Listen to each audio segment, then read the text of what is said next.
Amigos, amigas, bienvenidos. Muchas gracias por estar ahora nuevamente con el seguimiento de Primera de Pedro. Y vamos a estar hoy revisando el resto del capítulo 3 de Primera de Pedro, a partir del versículo 13 hasta el versículo 22. Te pido que tengas tu Biblia a tu mano para que vayas leyendo conmigo y aprendamos todo lo que el Señor quiere enseñarnos en Aquí Aprende Biblia, en esta epístola tan importante para la cristiandad de todos los tiempos, no solo de este tiempo, sino de todos los tiempos, porque bueno, todas las cosas pasarán, mas su palabra no pasará y esta permanecerá para siempre. Bueno, entonces vamos a entrar en materia y vamos a comenzar con el versículo 13 y dice de la siguiente forma: ¿Y quién es aquel que os podrá hacer daño si vosotros seguís el bien? Y aquí pues evidentemente es una premisa muy simple. Al que se porta bien y hace mucho bien, difícilmente le harán mal, aunque en este mundo perverso, conforme han avanzado los tiempos, la multiplicación de la maldad hace que le hagan mal a quien obra bien. Y lamentablemente esto sigue, pero el enfoque de Pedro aquí es muy particular para estas personas que están siendo pues perseguidas, y aún así Pedro les está insistiendo en que pues lo que padezcan y que sigan las pisadas de Cristo, como lo estábamos viendo, y hace este planteamiento que es verdadero, porque finalmente, efectivamente, ¿quién podrá os hacer daño si vosotros seguís el bien?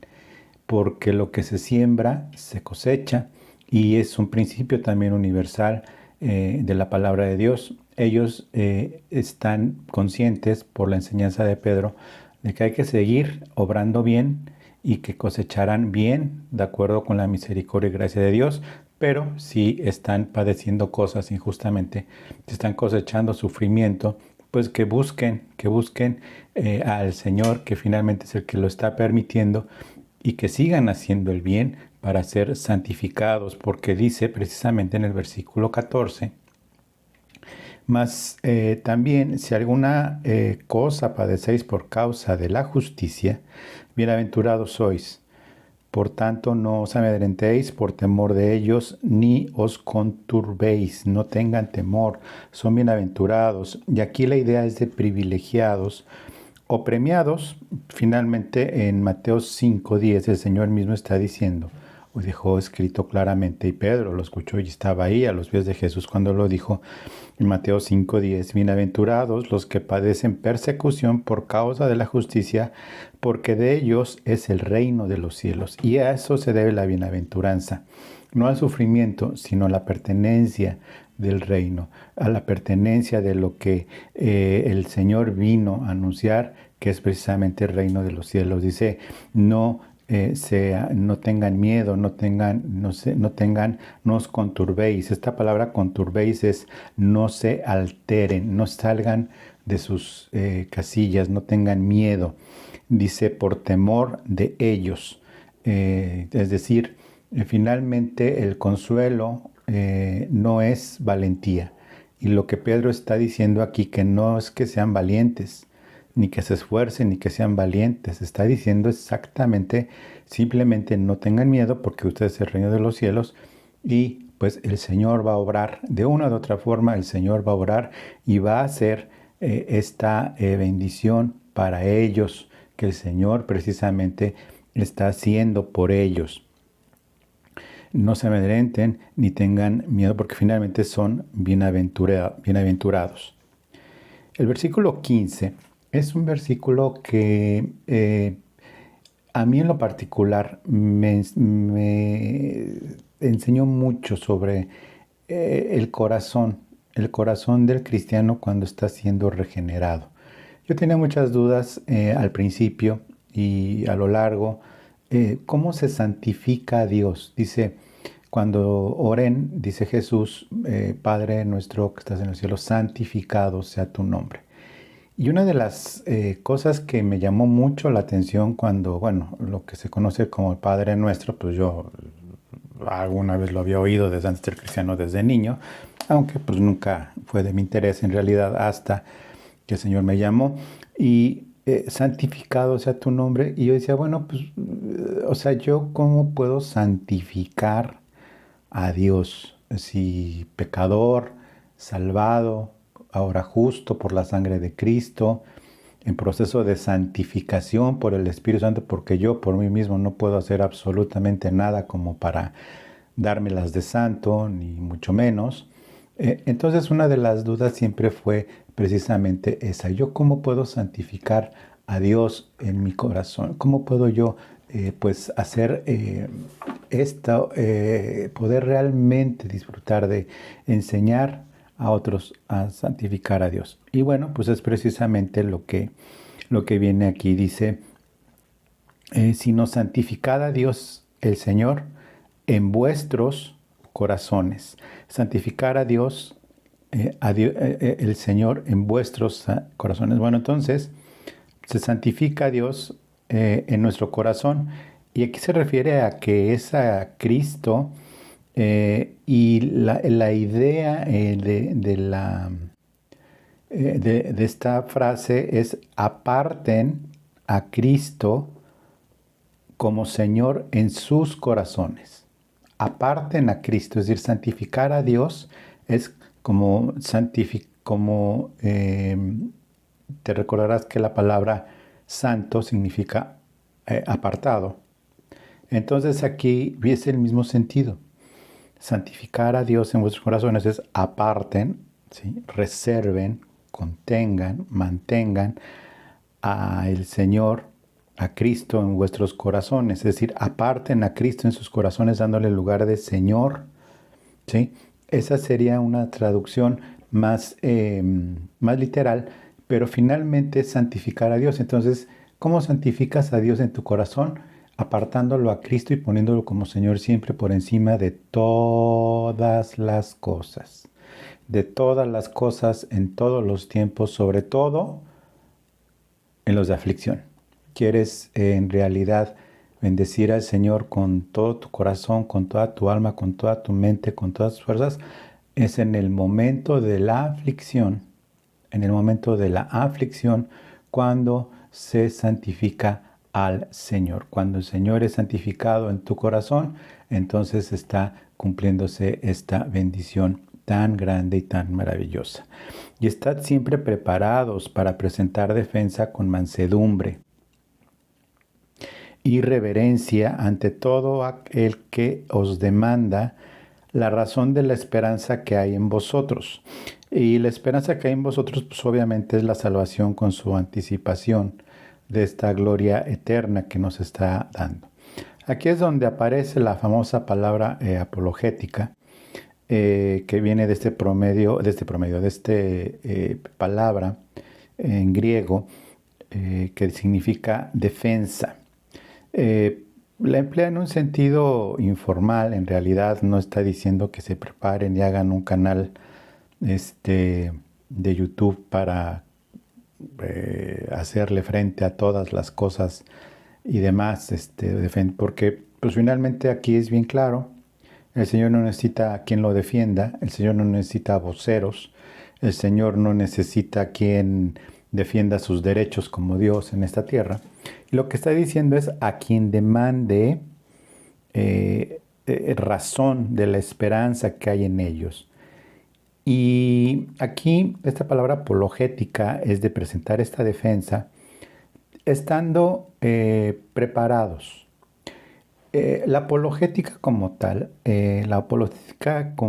se entiende estar preparados, ser entendidos, tener muy claro, saber con absoluta precisión qué usar, qué palabras usar, cómo usarlas, de qué forma usarlas, y que en su momento, pues evidentemente el Señor va a actuar de una forma maravillosa en defensa, evidentemente de nosotros, no nosotros de Dios, porque lo que nosotros vamos a defender es nuestra salvación, pero no defendiendo a Dios, sino defendiendo nuestra fe, y es decir, defendiéndola, explicando lo que es por fe, y que esa fe es inamovible por la gracia incluso, ni siquiera por nosotros.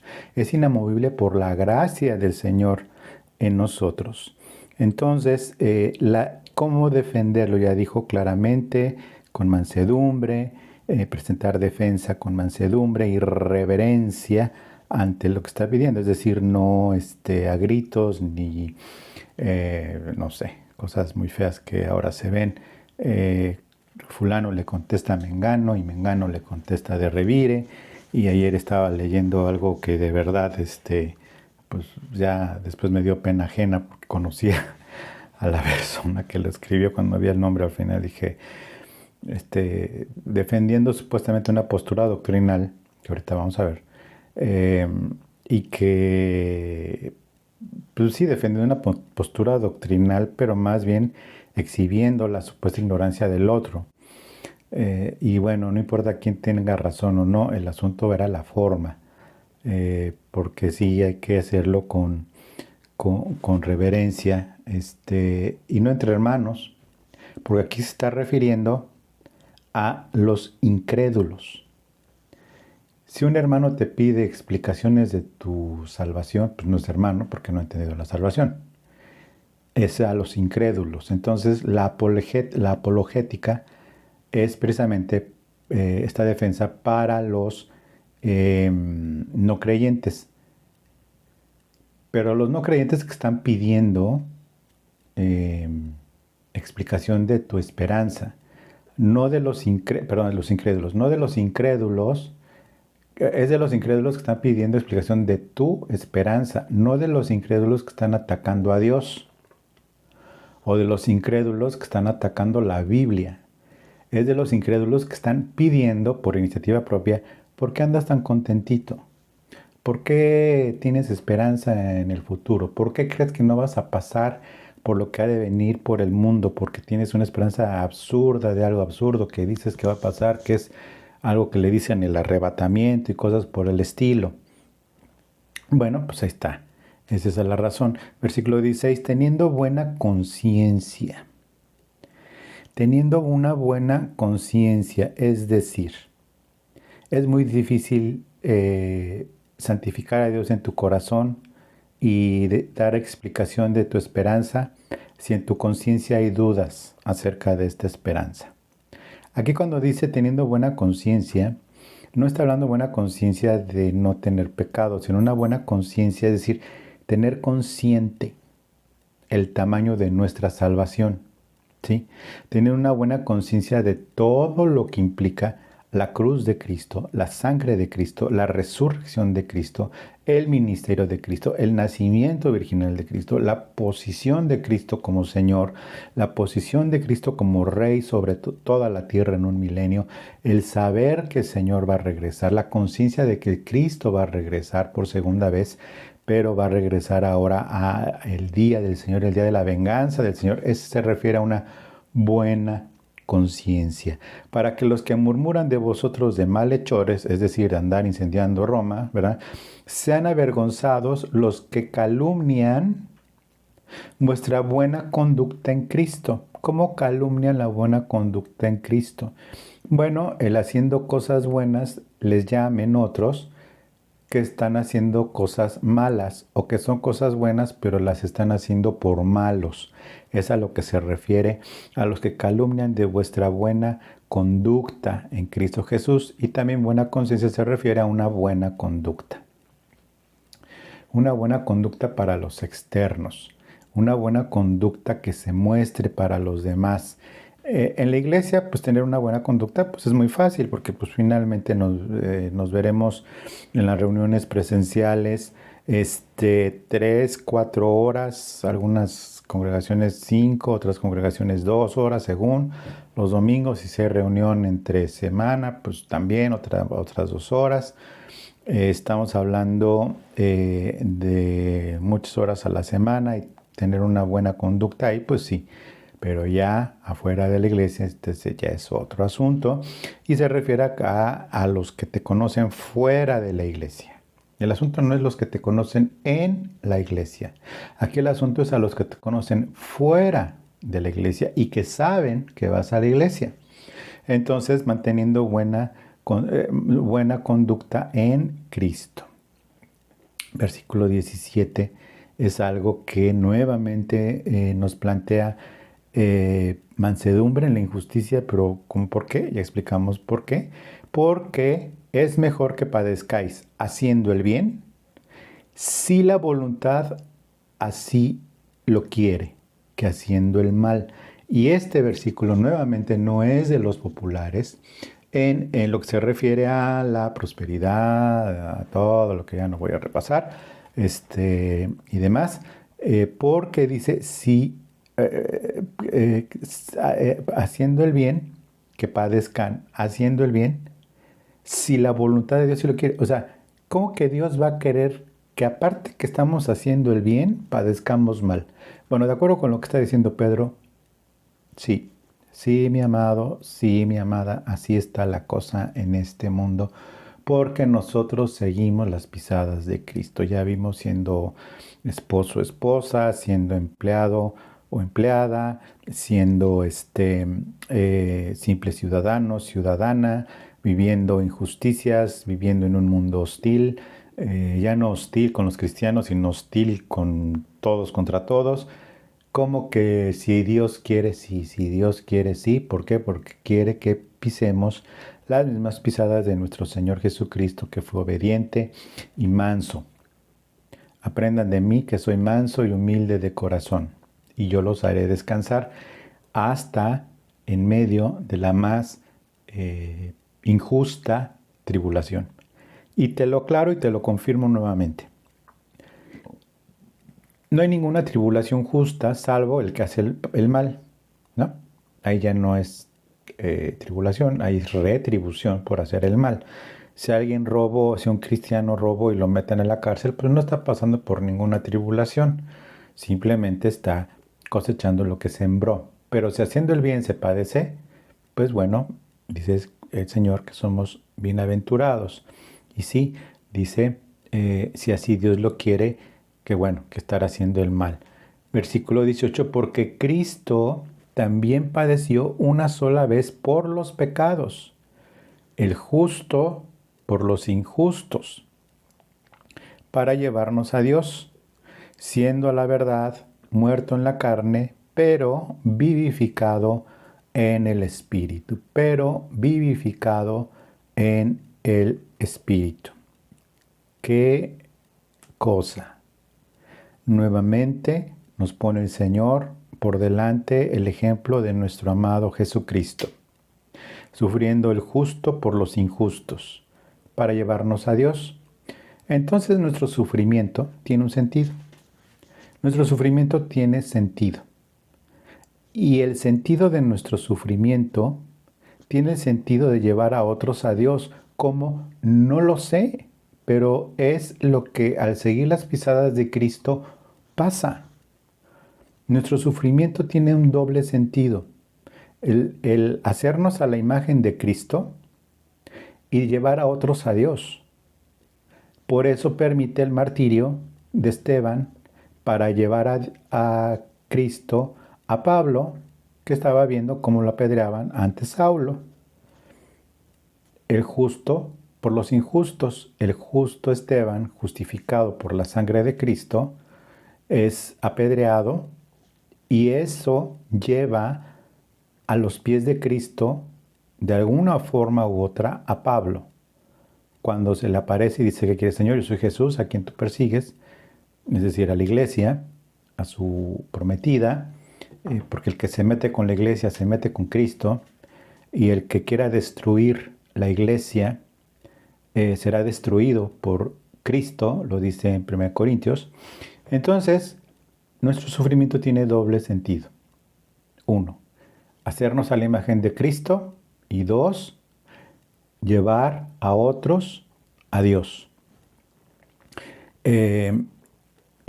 Llevarnos a Dios, siendo a la verdad muerto en la carne, pero vivificado en el Espíritu. Y una de las cosas aquí que si Cristo murió espiritualmente, no, Cristo no murió espiritualmente, en el sentido de muerte espiritual, en cuanto a que separado de Dios, Cristo no estuvo separado de Dios en el espíritu, estuvo separado de Dios en la carne, crucificado. Padre, ¿por qué me has abandonado?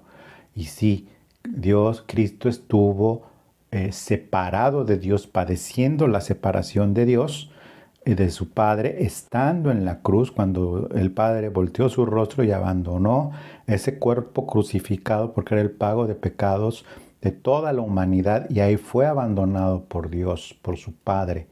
¿Por qué me has abandonado? Dice, Eli, Eli, lama sabactani. No faltó el ignorante que dijo, a ver si aparece Elías. Nunca faltan.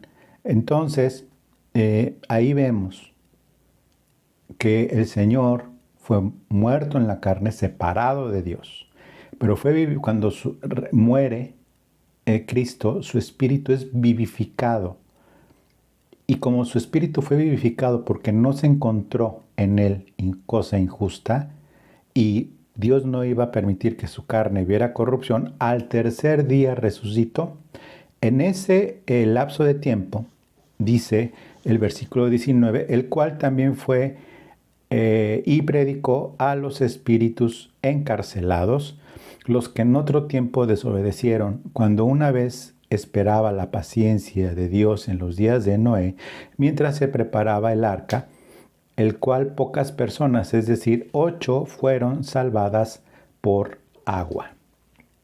Fueron salvadas por agua, es decir, el medio fue Cristo, la circunstancia fue el agua.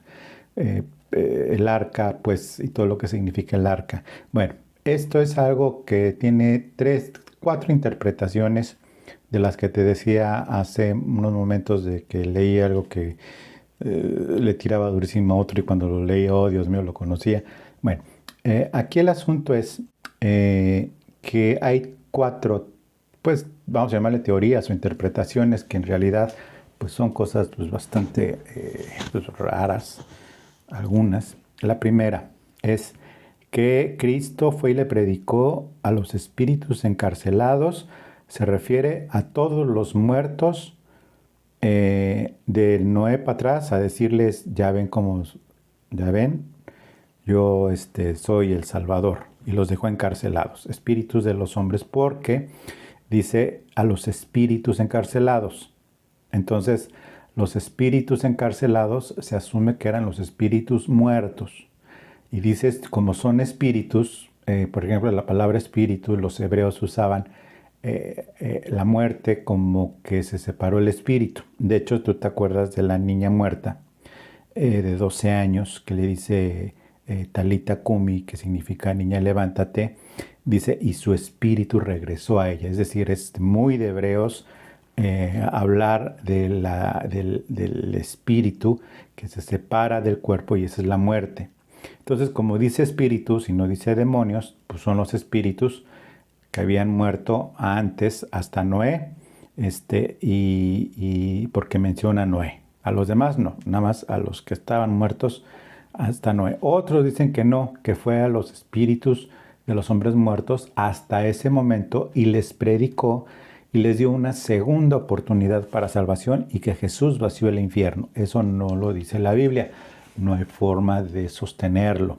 No es así, es una doctrina agnóstica como tal, que Cristo vació a todos, vació el infierno, de entrada al infierno, bueno, sino vació a todos estos encarcelados. Todos los humanos antes de Cristo fueron salvados, pero que sí hubo algunos que, aún estando muertos en el infierno, dijeron, no, yo no creo, quiero seguirme quemando en estas llamas, porque aquí estoy a gusto y hace mucho calor como en Acapulco. No, obviamente no es así, porque entonces pues, el juicio del gran trono blanco sería a partir de Cristo en adelante, ¿no? Entonces, pues obviamente no es así. Tercera. La tercera dice que son ángeles, pero que estos ángeles no son los de Génesis 6, porque Génesis 6 dice hijos de Dios, y que los hijos de Dios se refiere a hombres también, pero que no son ángeles o que son otra cosa, pero no son ni ángeles ni hombres, porque en el Antiguo Testamento, de hecho en Lucas también dice, en la genealogía, hijo de tal, tal, hijo de tal, tal, y dice, de los hijos de Adán, y Adán, y hijos de Adán, y Adán, hijo de Dios. Entonces que los hombres también son llamados hijos de Dios, y en el Antiguo Testamento también son llamados hijos de Dios en varios versículos, llamados así a los seres humanos, hijos de Dios, particularmente a los hebreos. Entonces no aceptan de ninguna manera que sean demonios, sino que son espíritus, pero dicen que son hombres, pero sí le dan una interpretación como que son seres, ¿no? Seres de otros que en la caída, desde que se reveló Satanás, ahí fueron enjuiciados y encarcelados, pero que no tiene nada que ver con Noé, ni tiene que ver nada con Génesis 6. Bueno, y la cuarta es que se refiere a los ángeles caídos en Génesis 6, precisamente, que tuvieron esta mezcla con los humanos y que, bueno, que finalmente pues desobedecieron y que la paciencia de Dios fue agotada en los días de Noé mientras preparaba el arca. Dice, los que en otro tiempo desobedecieron. Bueno, aquí es simple, la verdad, que para explicar lo de Pedro se necesita al mismo Pedro para explicarlo. Y viene precisamente en 2 de Pedro 4 y 5, dice 2 de Pedro 4, 5, porque si Dios no perdonó a los ángeles, que ahorita ya menciona, que pecaron, sino que arrojándolos al infierno, los entregó a las prisiones de oscuridad para ser reservados para el juicio, y si no perdonó al mundo antiguo, sino que guardó a Noé, pregonero de justicia, con otras 7 personas, trayendo el diluvio sobre el mundo de los impíos. En Judas 6 y 7 dice, y los ángeles que no guardaron su dignidad, sino que abandonaron su propia morada, los ha guardado bajo oscuridad, en prisiones eternas, para el gran día del juicio. Versículo 7, como Sodoma y Gomorra y las ciudades vecinas, las cuales de la misma manera que aquellos, habiendo fornicado e ido en pos de vicios contra naturaleza, fueron puestas, por ejemplo, sufriendo el castigo del fuego eterno. Y bueno, ya tenemos Génesis 6, del 1 al 8. Dice que los hijos de Dios se mezclaron con las hijas de los hombres. Ya lo dije, la tercera es que son hombres, pero no lo mencioné en la tercera, que son, no saben qué es, pero que si son hombres, se refieren a todos los descendientes de los hijos de Noé, de Set, Cam y Jafet, que son los hijos de Cam y demás. Bueno, pues aquí pues evidentemente no tenemos forma de limitarnos, ¿no?, a la interpretación de diversos autores, sino a lo que dice textualmente la Biblia. Y la verdad, este versículo ni nos quita, ni nos pone, ni nos agrega a nuestra salvación. No está puesto de más, sino lo que dice, y así lo dejamos, es: fue y predicó a los espíritus encarcelados. ¿A quién le fue a predicar Cristo? A los espíritus encarcelados. ¿Quiénes eran los espíritus encarcelados? Los espíritus encarcelados. Se acabó, no hay más. En su momento sí, hay cientos de videos que los espíritus encarcelados, que los demonios eran los de tal, lo de los gigantes, que se refiere a otra cosa, que había antes gigantes y que era la mezcla de demonios con el ser humano para destruir el ADN y demás. Eso, incluso yo lo he enseñado, lo veremos en otra ocasión, pero para efectos de 1 de Pedro 3:19, ¿quiénes eran los espíritus encarcelados? La respuesta es simple: los espíritus encarcelados. Se acabó. Pero lo importante es que viene en el versículo 21. Dice, el bautismo que corresponde esto ahora nos salva. Nuevamente aquí viene una doctrina equivocada, que si no te has bautizado en agua, no has sido salvado. Porque el que creyere y fuere bautizado será salvo. Si no has sido bautizado en agua, no eres todavía salvo. No es así.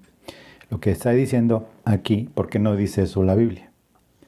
Lo que sí dice es que el que creyere y fuere bautizado, y por eso es bautizarte en agua, de acuerdo con las circunstancias, la congregación donde estés y todo esto y demás no se debe de perder, porque finalmente son dos cosas que nos dejó el Señor, la cena del Señor para hacerlas, y el bautismo en agua. Son dos obras que el Señor nos deja, la cena del Señor, cada vez que nos reunimos, y el bautismo en agua. Nosotros no hemos podido tener bautismo en agua por lo mismo de la pandemia de hace tiempo.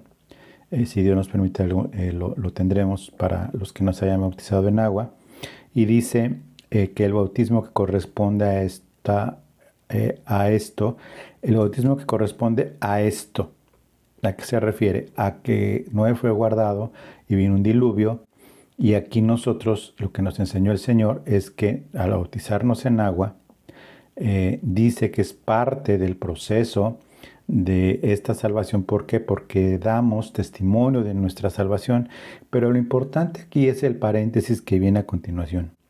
No quitando las inmundicias de la carne, sino como la aspiración de una buena conciencia hacia Dios, porque estamos haciendo uno de los dos sacramentos que nos dejó, que es precisamente el bautismo en agua.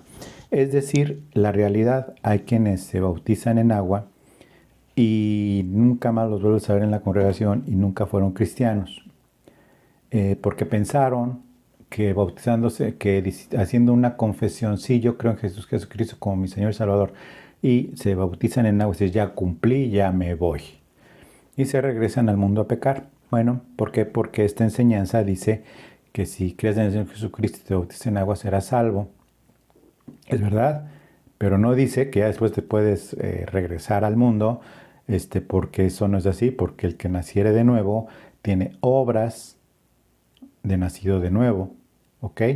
Entonces, pues es aquí el asunto, que es sino como la aspiración de una buena conciencia hacia Dios por la resurrección de Jesucristo. Por eso el bautismo en agua es tan importante, porque estamos aspirando a una buena conciencia, porque Cristo se bautizó y nosotros, siguiendo las pisadas de Cristo, somos bautizados en agua, ¿sí? Y así como Cristo surgió de la tierra, así nosotros surgimos del agua, como Noé surgió, se mantuvo sobre el agua, siendo salvado, ¿sí? Por esta arca que representaba a Cristo. Nosotros salimos para salvación aspirando para una buena conciencia, que es solamente por la resurrección de Jesucristo. Dice, el bautismo que corresponde a esto ahora nos salva, es decir, da testimonio de que nos salva.